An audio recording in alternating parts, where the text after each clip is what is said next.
Eu convido você a abrir a palavra de Deus no Evangelho segundo Marcos, o Evangelho de Jesus segundo Marcos, e hoje a gente começa a nossa nova série, que tem como tema, que vai nos conduzir nos próximos domingos, a cruz do Rei.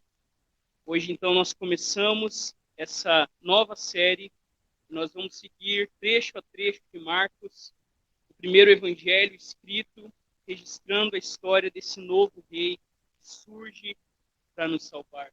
E nós vamos descobrir que Marcos, ele escreve o seu evangelho, mostrando que Jesus de Nazaré é o Messias, é o Filho de Deus, é o Rei Servo, o Deus que veio buscar e salvar o seu mundo. E à medida que nós vamos seguindo nesse evangelho, nós veremos que o motivo de Marcos escrever o seu evangelho são dois motivos principais. Marcos queria, queridos irmãos e irmãs, apresentar um relato histórico de Jesus e provar que ele era o Messias, o ungido, o Cristo que viria salvar o seu povo. E a segunda motivação de Marcos é enfatizar o discipulado, o que significa seguir Jesus Cristo e andar com ele neste mundo. E nós vamos ver que Marcos é um evangelho em ação. Nós vemos Jesus agindo constantemente. E nessa noite, a gente vai ver então que Marcos nos apresenta um novo rei. Tipo, Leandro colocar ali. Hoje a gente vai fazer a leitura do verso 1 até o verso 8. Todos encontraram? Marcos é no Novo Testamento. É o segundo livro aí. Você entra no Novo Testamento. Tem Mateus. Então chegamos em Marcos. E a palavra de Deus diz assim: princípio do Evangelho de Jesus Cristo, o Messias, o Rei, Filho de Deus. Como está escrito na profecia de Isaías: eis que envio o meu mensageiro adiante de você, o qual preparará o seu caminho. Voz do que clama no deserto, preparem o caminho do Senhor, endireitem as suas veredas. E foi assim que João Batista apareceu no deserto, pregando batismo de arrependimento para a remissão de pecados. E toda a região da Judéia e todos os moradores de Jerusalém iam até ele, e confessando seus pecados, eram batizados por ele no Rio Jordão. A roupa de João era feita de pelos de camelo. Ele usava um cinto de couro e se alimentava de gafanhotos e mel silvestre. E João pregava dizendo: depois de mim vem aquele que é mais poderoso do que eu, do qual não sou digno de, curvando-me, desamarrar as correias das suas sandálias. Eu batizei vocês com água, ele, porém, os batizará com o Espírito Santo. Esta é a palavra do Senhor para o nosso coração. Feche seus olhos. Pai, nós te damos graças. Te damos graças pelo teu amor. Te damos graças, ó Deus, pela tua palavra que neste momento está aberta diante de nós. E a nossa oração, Pai, é que nessa noite o teu povo venha ouvir sobre o Jesus manso e humilde de coração, o Jesus que é rei sobre todas as coisas, o Jesus que é o Messias, o Salvador, o servo sofredor que veio nos salvar. Que nessa noite, Pai, nós venhamos a contemplar que existe um rei de verdade, o próprio Deus entrando na história. Nos ajude a enxergar nessa noite, Deus, que há um rei esperado, e Jesus é o cumprimento do Antigo Testamento de profecias e profecias, canções e canções, que levavam o povo a olhar e esperar o Salvador que viria. Nos ensina, Deus, a perceber nessa noite que Jesus Cristo é o Rei poderoso, que reina já neste mundo sobre todo o mal, e um dia, definitivamente, Deus, a morte, todo o mal e todo o pecado serão destruídas. Que as palavras dos meus lábios e a meditação do meu coração sejam agradáveis na tua presença, Senhor, rocha minha e meu Redentor. Por Cristo Jesus, o nosso Rei, nós oramos. Amém. Queridos, existem no nosso imaginário muitas histórias sobre reinos e reis. Existem muitas e muitas histórias. Se você parar para pensar um pouquinho aí, entre as várias histórias, por exemplo, nós poderíamos pensar no clássico Rei Arthur, a história que nos apresenta a lendária espada de Excalibur. Lá um rei tirano domina e Arthur, então, depois de anos longe do trono, ele então consegue tirar a espada que estava presa em uma pedra, e assim ele destrói o poder do tirano e traz ali alegria e salvação para o povo que há anos esperava o herdeiro que viria e cumpriria isso. Ainda uma outra história, talvez não muito conhecida, mas eu queria incentivar você a contar essas histórias para as pessoas que fazem parte da nossa vida. E uma outra história que fala sobre essa ideia de reinos e reis é a história escrita por George MacDonald, chamada A Princesa e o Goblin. Não sei se alguém já ouviu essa história. A Princesa e o Goblin. Essa história conta a história de uma menina chamada Irene, de 8 anos. Ela é uma princesa que se aventura contra criaturas estranhas chamadas goblins, que querem destruir os habitantes da luz, os seres humanos. Nessa aventura, esses seres estranhos conseguem raptar essa princesa e eles queriam realmente que ela casasse com uma dessas criaturas. E nós vemos então o seu amigo Curd e o rei, o seu pai, a protegendo contra os maléficos goblins, que são vencidos, sabe como? Pisando no pé deles, que é o som de música. Eles não podiam escutar músicas, que eles eram confundidos. Você não podia pisar no pé dele, que eles perdiam o equilíbrio. E eu queria lembrar para você uma outra história, que a gente sempre cita aqui, em As Crônicas de Nárnia. Nós vemos também que C.S. Lewis apresenta esse mundo de reis e reinos.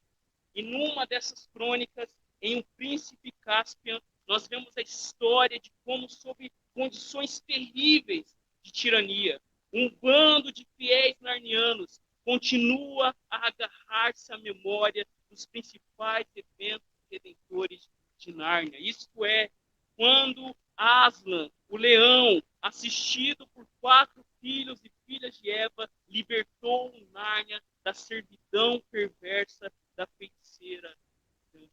Essa memória dessa história que leva eles a ter a esperança de um futuro no qual Nárnia seria liberta novamente da tirania atual. O que essas histórias de reis e reinos têm a ver com a história de Marcos? Tudo. Porque quando Marcos escreve o seu evangelho, Marcos escreve o seu evangelho escrevendo a história de um novo rei. Um rei que era prometido por antigas profecias. Profecias que eram alimentadas por um povo que esperava redenção. Os irmãos lembram do episódio, depois da ressurreição, quando os discípulos perguntam para Jesus: Senhor, será nesse tempo que o Senhor vai restaurar o reino de Israel?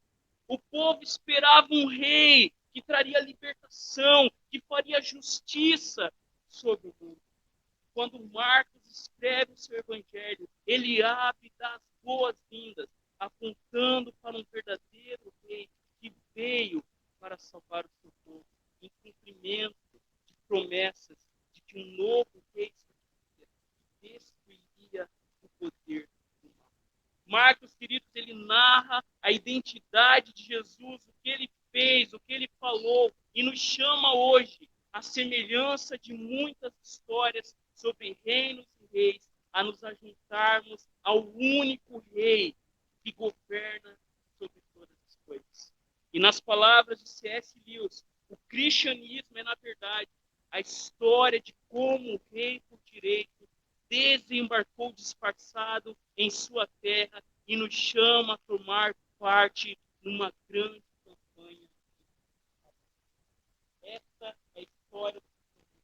É Deus entrando no seu mundo disfarçado em Jesus de Nazaré e sabotando o poder do mal, do pecado e do orgulho dos homens. E nessa noite, então, nós veremos que Jesus é o Rei de verdade, esperado e poderoso, que veio para nos levar novamente para Deus. Fique com a sua Bíblia aberta, veja comigo a primeira verdade. E a primeira verdade que nós vemos aí é que Marcos nos apresenta um rei de verdade. Marcos, ele escreve o seu livro e diz princípio do evangelho de Jesus Cristo. E Cristo aqui é Messias, é ungido, é aquele que era esperado, o Filho de Deus. Marcos, ele escreve o seu evangelho para responder uma pergunta: quem é Jesus? Quem é esse Jesus de Nazaré que apareceu na Palestina, lá no começo da era cristã? Quem é esse Jesus de Nazaré? E essa, queridos irmãos e irmãs, é a pergunta mais importante das nossas vidas. Mais importante do que qualquer outra coisa é a gente responder essa pergunta: quem é Jesus? E Marcos, então, escreve o seu evangelho apresentando quem é esse Jesus de Nazaré. Porque ainda hoje existem muitas respostas equivocadas sobre quem é Jesus. Por exemplo, algumas religiões dizem que Jesus é apenas um profeta. Outros vão dizer que ele é apenas um ser humano elevado, que foi tão bom, que alcançou um grau de moralidade que poucos conseguem alcançar. Alguns vão dizer que Jesus é um mestre de moral. Outros vão dizer que ele é apenas um agitador, um revolucionário. Muitos vão dizer que Jesus é apenas isso. Mas Marcos deixa claro que Jesus é muito mais que isso. Jesus é muito maior do que um profeta, muito maior do que apenas um ser humano elevado, muito maior que um mestre, porque havia vários mestres naquele tempo. Marcos não deixa dúvida. Ele diz: este é o princípio do evangelho de Jesus Cristo, que é o Messias, o Rei, o Filho de Deus. E aqui Marcos usa uma palavra princípio, e essa palavra aqui tem o sentido de origem. Como o autor escreveu o princípio, aqui assinala o cumprimento da palavra eterna de Deus. É como se Marcos quisesse nos conectar a outro princípio. No princípio, criou Deus. Quem sabe aí? Gênesis 1. No princípio, criou Deus os céus e a terra. O que Marcos faz aqui, queridos, é dizer, é mostrar para a gente que algo tão grandioso como a criação está acontecendo aqui nessas primeiras páginas. Marcos não está falando de uma notinha de rodapé em um jornal. Marcos, queridos, não está falando de algo corriqueiro e comum. Ele está falando da maior e mais urgente notícia de todas. O reino de Deus começou. É isso que Marcos está dizendo, que esse rei é o rei de verdade, porque Jesus de Nazaré é o Messias, é o ungido, é o rei tão aguardado. Nós não ficamos, queridos, deslumbrados quando lemos Gênesis 1, e disse Deus: haja luz e houve luz, e disse Deus, e se fez, e disse Deus, e apareceu. E Deus declara: isso é muito bom. O que Marcos está dizendo para nós aqui é que, da mesma maneira, nós devemos ficar ainda mais deslumbrados, porque algo muito maior está em curso. Um rei de verdade entra em cena, um rei que, de fato, traria salvação ao seu povo, um rei que viria para recriar a criação que havia perdido. Mas olha no texto. Marcos ainda diz que esse é o princípio do evangelho de Jesus Cristo. E nós, queridos, usamos muito essa palavra. O que significa essa palavra evangelho? E evangelho significa boas novas ou boas notícias. E esse termo era usado tanto no Antigo Testamento como também na literatura não cristã para relatos de vitória do povo numa batalha. Pense, por exemplo, na batalha de Saul contra os filisteus. Nós vemos então que foram enviados mensageiros por toda a terra dos filisteus para proclamar o evangelho de que Saul havia vencido o povo inimigo. César Augusto, quando nasceu, seu nascimento foi proclamado como boas novas para o mundo, porque ele era visto como um Deus. Então, naquele tempo, as boas novas eram usadas para o anúncio, para a proclamação de uma notícia que traria grande alegria, que traria felicidade ao povo, que traria realmente gozo àqueles que ouvissem. Era a notícia de que o exército havia nascido, era a notícia de que um filho havia nascido. O que Marcos faz aqui é que a maior de todas as notícias é que Jesus Cristo é o próprio Evangelho. Quando Marcos usa essa palavra boas novas, ele está dizendo que a maior e melhor notícia chegou. A notícia que realmente traria alegria ao coração do povo que estava ali temeroso, perguntando como que Deus traria salvação ao seu povo. Marcos apresenta que Deus está agindo, que Deus está se tornando rei novamente. Eu pergunto para você, você deveria em um minuto saber responder essa pergunta. O que é o Evangelho? Como eu faço para você? O que é o Evangelho? O autor escreve dizendo, queridos, que o Evangelho é o coração da Bíblia. Tudo na Bíblia, ou é preparação para o Evangelho, ou é apresentação do Evangelho, ou é participação no Evangelho. Nós devemos, em cada história da Bíblia, enxergar o Evangelho de Jesus Cristo, porque foi assim que Jesus interpretou o Antigo Testamento, e era assim que a igreja de Jesus, nos primeiros dias, olhava para o Antigo Testamento. Aonde está Jesus no Antigo Testamento? E cada história da Bíblia, a gente precisa conectar a grande história da salvação em Jesus Cristo. Não é isso que Jesus fez com os discípulos do caminho de Emaús? Ele abriu a Bíblia e mostrou os Salmos. Moisés, toda a Bíblia fala sobre mim e falava que eu teria que sofrer. Nós precisamos, queridos, olhar para a Escritura e ver que Jesus está presente. Então, Marcos faz uma outra declaração, olha aí no texto. Ele declara que esta é a boa notícia, a boa nova sobre Jesus Cristo, o Filho de Deus. Jesus, queridos, é o nome que significa o Senhor salva. Você sabe o que significa? É da mesma raiz que Josué, quer dizer o Senhor salva. Não foi assim que o anjo fez o anúncio a Maria? Olha, ele vai salvar o povo dos seus pecados. Por isso, o nome dele vai ser Jesus. Mas muitas vezes, não sei se você já fez essa confusão, a gente acha que Cristo é o sobrenome de Jesus. Ninguém nunca pensou assim, né? Que Cristo é o sobrenome de Jesus. O sobrenome de Jesus é Jesus de Nazaré. E quando a gente perde de vista o que essa palavra Cristo significa, a gente perde muito do que os evangelistas queriam passar para a gente. E essa palavra Cristo aqui, no Antigo Testamento, é traduzido no termo hebraico que é Messias. E Messias significa aquele que é ungido. E no Antigo Testamento nós vemos que os profetas, que os reis e os sacerdotes eram ungidos. E havia uma expectativa de que surgiria um novo rei, à semelhança de Davi. Havia uma expectativa de que surgiria um profeta maior que Moisés. Havia uma expectativa que surgiria um sacerdote de uma ordem superior. E quando Marcos fala, olha, esse é o evangelho de Jesus Cristo, o Filho de Deus. Um Filho de Deus, ele quer realmente dizer que Jesus Cristo era aquele que estava entrando na história para salvar o seu povo. Que em Jesus Cristo, o Filho de Deus, a ideia está aqui se cumprindo, de que em Jesus Cristo, toda autoridade, todo sofrimento seria encarnado na pessoa de Jesus Cristo.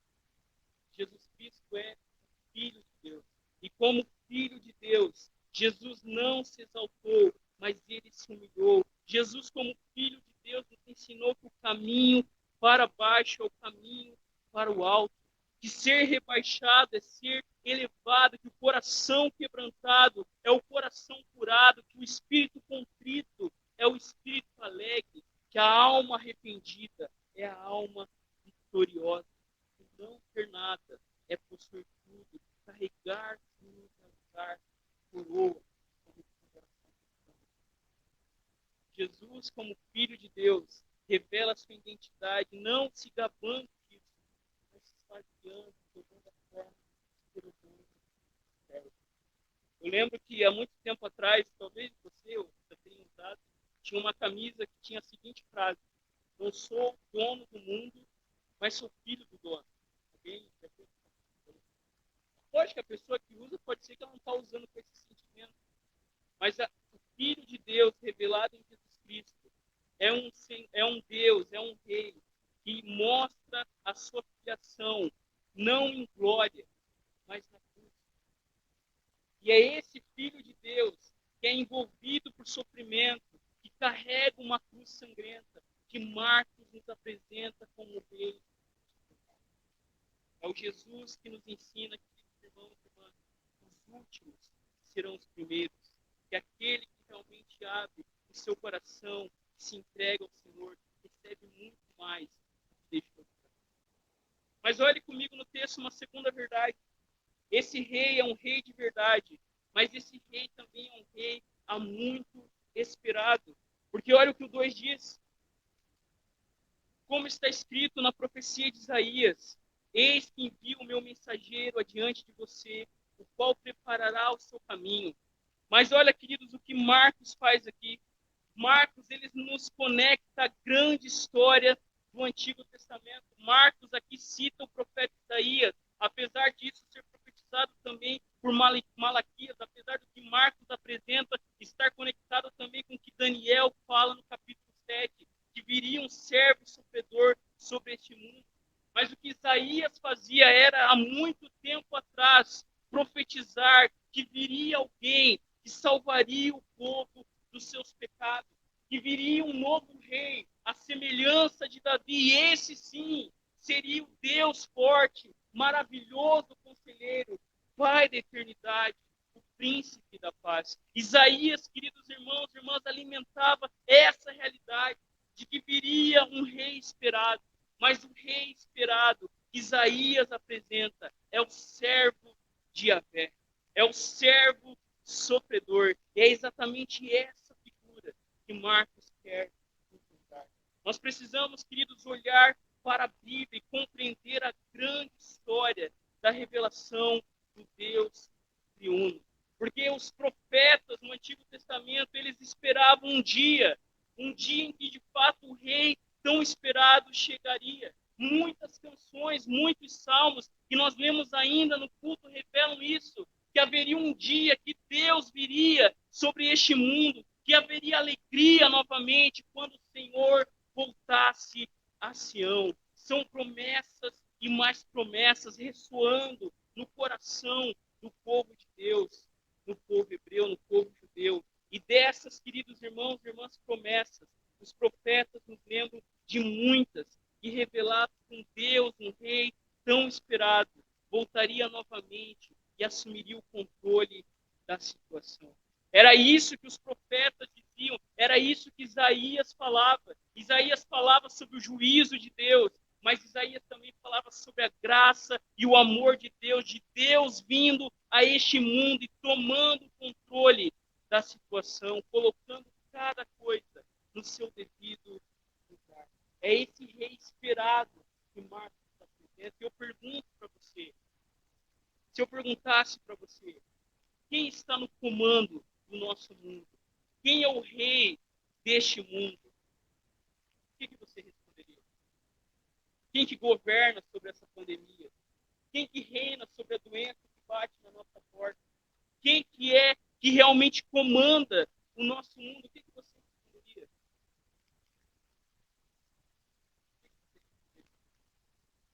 Marcos, queridos irmãos e irmãs, nos lembra que tudo que o Antigo Testamento proclamava era: viria um rei que tomaria novamente o controle de todas as coisas. Deus se tornaria rei novamente do seu povo. E não é assim que Jesus, depois da sua ressurreição, declara. Jesus faz uma declaração de rei, de alguém que realmente manda neste mundo. Jesus fala o quê para os seus discípulos? Toda a autoridade foi dada nos céus e na terra. O rei esperado era um rei, um salvador, que viria realmente para salvar o povo de Deus, e não só o povo de Deus, salvar o mundo de Deus que havia se perdido. Mas antes da chegada desse rei salvador, olha o que o texto diz que o mensageiro prepararia o caminho do Senhor, que uma voz clamaria no deserto: preparem-se para a vinda do Senhor. E é assim que surge um mensageiro enviado antes da chegada desse rei. João, o Batista, aquele que batiza, é levantado por Deus e João tinha uma missão. Se preparem, porque o rei está chegando. O rei tão esperado está próximo de chegar. João apontava para aquele que era de fato maior que todas as coisas, porque ele era o rei esperado. João é isso que ele está fazendo, ele está dizendo ao povo, chamando o povo ao arrependimento, chamando o povo a se voltar para Deus. Por quê? Porque o reino de Deus estava no meio do povo.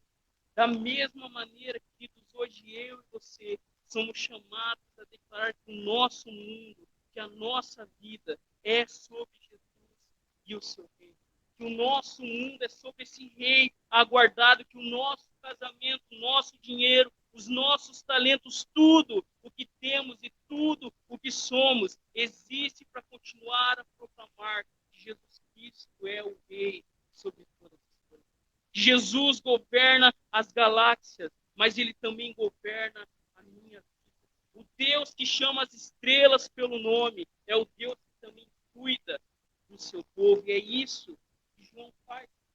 Quem era esse mensageiro? A gente sabe. João, queridos, ele cria que Jesus era o Messias. João era primo de Jesus. Nós sabemos, nós conhecemos aquela passagem famosa, quando Maria vai visitar Isabel, vocês lembram da história, né? Quando ali Maria fala, ali, né? João Batista pula no ventre de Isabel ali, nós vemos que realmente o que acontece ali é uma cena fantástica. Né, que realmente ali o que acontece é um encontro que mais para frente mostraria Deus realmente salvando o seu povo através daquele que viria. E João, então, queridos, ele aparece no deserto, o texto diz, pregando arrependimento para a remissão dos pecados. É como se João estivesse dizendo para o povo, olha, se preparem, porque o rei tão esperado está chegando. João, queridos irmãos e irmãs, batiza o povo e os judeus praticavam o batismo naquele tempo. Mas a diferença do batismo de João é que João batizava com vistas ao perdão dos pecados. João aqui apresenta um batismo totalmente distinto e realmente revelaria o Salvador tão esperado que estava chegando.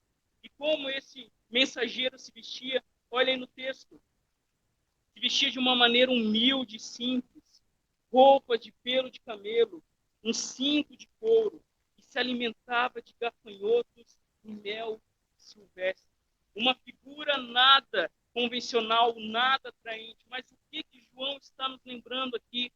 João, querido, está nos lembrando de um outro personagem muito importante na história bíblica, na história da revelação dos atos redentores de Deus. João aqui nos lembra quem? Quem está lembrando? E até depois vão dizer que talvez ele seria, né, o aparecimento desse profeta. Quem aí arrisca dizer? Né? Marcos está conectando João ao profeta Elias, o profeta do arrependimento, o profeta que chamou o povo de Israel a se voltar para Deus. É como se a gente estivesse vendo aqui realmente uma nova história acontecendo agora com uma roupagem nova. A mesma coisa que Elias fez no seu ministério, chamando o povo ao arrependimento, para se voltarem para Deus, pregando contra os reinos tiranos e os reis que não obedeciam a Deus. Agora é João que está gritando a plenos pulmões no deserto: arrependam-se, pois o reino dos céus está perto. A mensagem, queridos irmãos e irmãs de João, não era nossa. Na verdade, João está nos lembrando a mensagem de toda a mensagem da Bíblia, é Deus chamando os homens a se voltarem para Ele em fé e arrependimento. Toda a lei, os profetas, os livros de sabedoria, as histórias do Éden, ao pós-exílio, é Deus nos chamando a nos voltarmos para Ele, o verdadeiro Rei. E João aqui não carregava uma mensagem mamão com açúcar, era uma mensagem escatológica, era uma mensagem que realmente envolvia juízo e salvação. Marcos não cita aqui, mas quando você vê nos outros evangelhos, João fala sobre o juízo de Deus que viria e limparia a sua casa. E aqui, queridos, nós precisamos lembrar muitas vezes nós nos lembrar do nosso batismo. Todo mundo que vai ser batizado. Lembrar que um dia você foi batizado, ou você se batizou, seus pais pela fé te batizaram, e se lembrar o que o seu batismo significa. A gente perde, mas o nosso batismo, queridos irmãos, tem um sentido político e público. Por que o batismo, né, tem que ser público? Porque você está declarando diante de todo o mundo, diante de Deus e dos homens, que Jesus Cristo é o Senhor e o Salvador da sua vida. Você está dizendo que não é César, que não é o diabo, que não é nenhum rei tirando deste mundo, mas é o próprio Jesus que é o rei das nossas vidas. Lembre-se do seu batismo. Martinho Lutero dizia isso. Toda vez que você acordar e lavar o rosto, lembre-se do seu batismo e a quem você pertence. E viva de Deus. João está chamando o povo ao arrependimento, porque o rei estava prestes a aparecer. Mas olha comigo a terceira e última verdade, nos versos 7 e 8. Esse rei é um rei de verdade. É o próprio Messias, o Filho de Deus. Mas esse rei também é um rei poderoso. O verso 7 diz assim: e João pregava dizendo: depois de mim vem aquele que é mais poderoso do que eu, do qual não sou digno de, curvando-me, desamarrar as correias das suas sandálias. Eu os batizei com água, ele, porém, os batizará com o Espírito Santo. João Batista chamava o povo ao arrependimento e anunciava que viria alguém maior que ele, alguém mais poderoso. João, queridos irmãos e irmãs, nos mostra que o rei que ele falava era tão superior a ele, tão poderoso, que ele não poderia nem sequer ser escravo desse rei. Esse rei que viria seria tão poderoso, que João nem sequer poderia se curvar e tirar as sandálias dos pés desse rei. O que João, queridos irmãos e irmãs, mostra que é que esse rei que viria é de fato tão poderoso, porque esse próprio rei que entra na história é o próprio Deus encarnado que vem para restabelecer o seu governo neste mundo. João está batizando no Jordão e a gente se lembra de outras histórias que já aconteceram neste rio. Não é assim? A gente está estudando Josué no domingo de manhã, né? E Hebreus vai interpretar que o povo foi batizado quando atravessou naquela água. É Marcos e cada evangelista nos conectando à grande história da salvação. É como Deus dizendo: olha, agora vem o verdadeiro Israel, agora vem o verdadeiro Senhor, agora vem o verdadeiro Rei. Se vocês se cansaram dos reis que vieram e falharam, agora surge um Rei poderoso que vai realmente trazer o meu reino sobre este mundo. Se vocês estão cansados de esperarem Salvador atrás de Salvador, lembra da história dos juízes? Os juízes eram levantados para salvar o povo, o juiz morria, o povo se corrompia novamente. Lembra da história dos reis? Até Noé, né? Quando Noé nasceu, o pai dele disse: olha, será que ele vai trazer um pouco de paz para nós, um pouco de sossego? Cada rei na Escritura era uma tentativa do reino de Deus realmente entrar na história. Mas todos falharam, porque todos eram homens mortais. Né? Como que o Salmo vai dizer que é o próprio Deus, o Senhor, que entraria na história e realmente seria um Deus poderoso. E não é isso que o Evangelho conta. De como Jesus de Nazaré é esse rei poderoso que realmente começa a mostrar o seu poder no seu ministério. E eu gosto muito de uma frase de Jürgen Moltmann, mais ou menos assim que fala o nome dele, quando ele diz o seguinte, esse teólogo: quando Jesus expele demônios e cura enfermos, está expulsando da criação os poderes da destruição e está curando e restaurando as criaturas feridas e doentes. O senhorio de Deus, do qual as curas testemunham, restaura a criação doentia, devolvendo-lhe saúde. As curas de Jesus, ele diz, não são milagres sobrenaturais em um mundo natural. Eles são verdadeiramente a única coisa natural em um mundo não natural, demonizado Quando Marcos diz que esse, na boca de João, é poderoso, os milagres de Jesus revelam o seu poder, e cada um dos evangelhos realmente mostra isso. Jesus expele demônios, Jesus tem poder sobre a natureza, Jesus tem poder sobre a morte, porque esse Jesus de Nazaré é o Rei poderoso esperado. Cada milagre de Jesus, e nós vamos ver mais para frente, um dos primeiros batalhas que Jesus trava é contra o diabo, uma visão do mal cósmico sobre o nosso mundo, e os milagres de Jesus, o travamento de Jesus, a guerra de Jesus, revela que ele é o Rei poderoso. Mas eu queria destacar para você o que Marcos destaca na boca de João. Destaca que esse rei seria poderoso, porque embora João batizasse com água, esse rei batizaria com o quê? Com o Espírito Santo. João, queridos irmãos e irmãs, batizava com água, chamando o povo ao arrependimento. Mas João diz que esse rei poderoso batizaria com o Espírito. E quando a gente pensa, queridos irmãos e irmãs, sobre o batismo com o Espírito Santo, o que ele significa, às vezes a gente pode entrar e deve estudar questões sobre dons, sobre isso, sobre aquilo. Mas o batismo com o Espírito Santo é que aqueles que crescem nesse Rei poderoso receberiam do próprio Espírito que estava sobre esse Rei. Porque quando nós olhávamos para o Antigo Testamento, o Espírito Santo não era derramado sobre todas as pessoas. Apenas os reis, os sacerdotes, pessoas que tinham uma tarefa a cumprir, recebiam o Espírito Santo. Mas o que Marcos está dizendo aqui através de João é que esse rei poderoso, queridos e queridas, batizaria os seus com o Espírito Santo.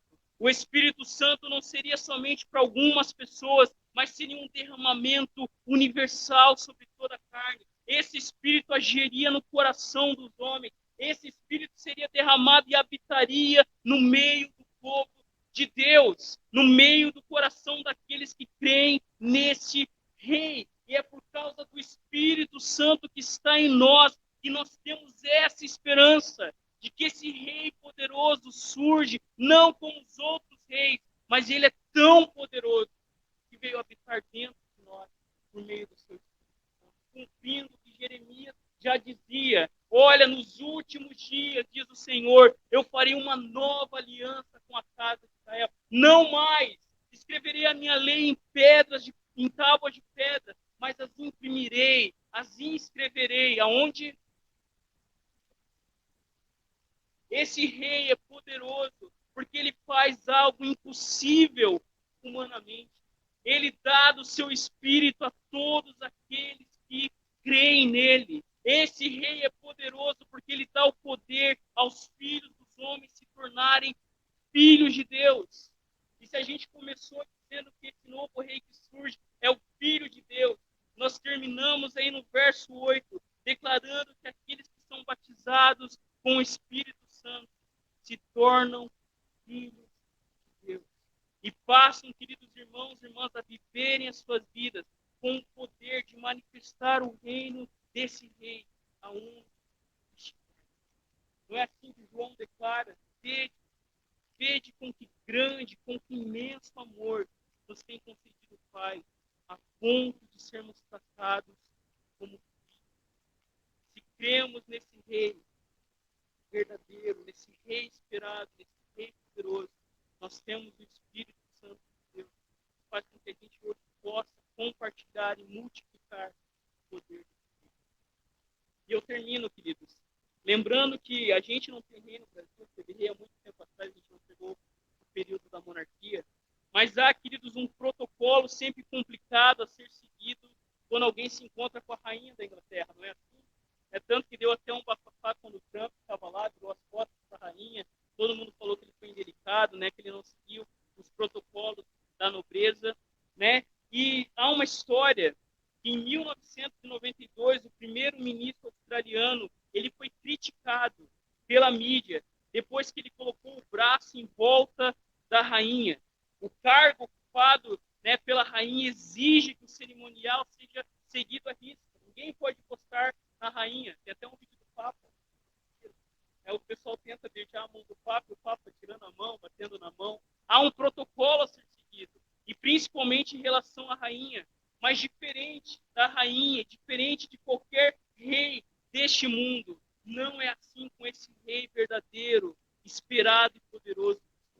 Esse rei não se senta num trono, mas esse rei se deixa ser tocado, e não apenas ser tocado, ele toca em leprosos, ele cura corações quebrados. Ele veio para servir a nós por meio do seu sofrimento na cruz, para que eu e você tivéssemos hoje vida em seu nome. Todos nós, queridos irmãos e irmãs, que temos em Jesus, recebemos desse Espírito, e agora podemos viver sabendo que o verdadeiro rei deste mundo não são reis que acham que dominam, mas o verdadeiro rei é Jesus Cristo, o nosso Senhor, que reina sobre todas as coisas e nos fez filhos desse reino de amor. Feche seus olhos, coloque a sua vida, o seu coração diante do Senhor. O Senhor é o novo rei que surge. Pai, nós te damos graças. Graças porque o Senhor é um rei de verdade, não é um rei imperfeito, um rei que morre e não ressuscita, mas o Senhor é um rei de verdade porque o Senhor venceu a morte. O Senhor é o rei esperado, toda a escritura ansiava. Os profetas indagavam como que o Senhor resolveria o problema do nosso mundo. E o Senhor é um rei poderoso que quando entrou neste mundo, entrou de uma maneira tão surpreendente, chamando a cada um de nós a recebermos desse Espírito que faz com que a gente hoje, Pai, possa continuar o teu reino neste mundo. Por isso nós queremos, Deus, aprender a orar cada vez mais, que o teu reino venha sobre nós, que a tua vontade seja feita nas nossas vidas. Por isso toma o nosso coração, Senhor. Assim como o Senhor é rei, soberano sobre todas as coisas, nós queremos que o Senhor reine também no nosso coração, que o Senhor realmente, através do teu Espírito, reine sobre os nossos temores, que o Senhor reine, Deus, realmente sobre tudo aquilo que está no nosso coração, para que a gente possa sempre se lembrar que o verdadeiro rei, que governa todas as coisas, cuida da nossa vida, é o Rei poderoso que veio nos salvar. Nós te louvamos pelo teu amor e pedimos que nessa noite o Senhor nos alimente através da tua mesa de graça. Fica sobre nós, em nome de Jesus. Amém e amém.